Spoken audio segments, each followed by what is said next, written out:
I love the idea of that everyone kind of has a unique mark. And one thing that I've noticed over almost 27 years of tattooing now is it's very much a copycat industry. When something starts to trend, everyone's trying to steal tricks. And what I think really pushes us forward is people having the confidence in their own mark. It's more about principle-based problem solving, and then being able to trust your own unique mark, trust your version of what that cool trick is. What is that trick, and how do I break it down into principles? Is that a shape problem they were solving? Is it an edge problem they were solving? Like what is it? And then what could I do that's unique to my mark making? And I think that's what pushes us forward kind of artistically more than anything. That's an interesting perspective. I don't know that I share the exact same view on it that you do. Oh, okay. Yeah.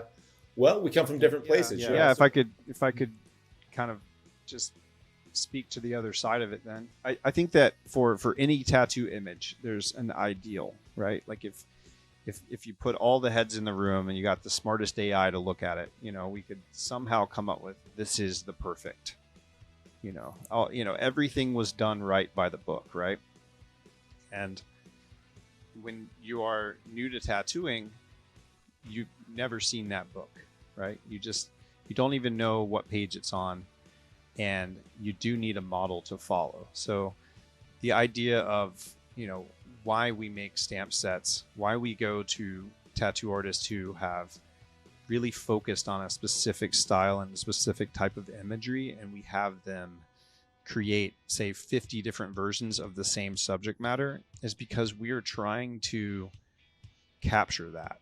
We're trying to give anyone in the future, something to start with that they can then add their voice to together. So, because for me, like, the part that I'm going to add to it is that little subtlety, that little shift away from the ideal, or just a different mixture. But if you can take those rules, the rule book that you're talking about, and I can say, okay, like what in this layout to me is going to be the most important part. If I get to pick 3 things I want the viewer to pay attention to, what are they going to be?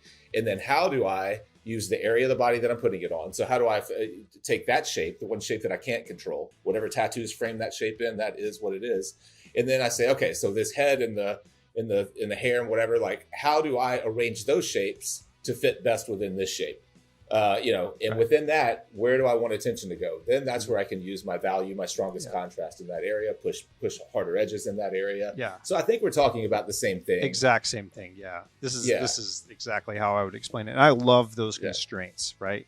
I'm so much more comfortable starting with, something from the client. It's got to go on this body part. It's got to include this subject matter.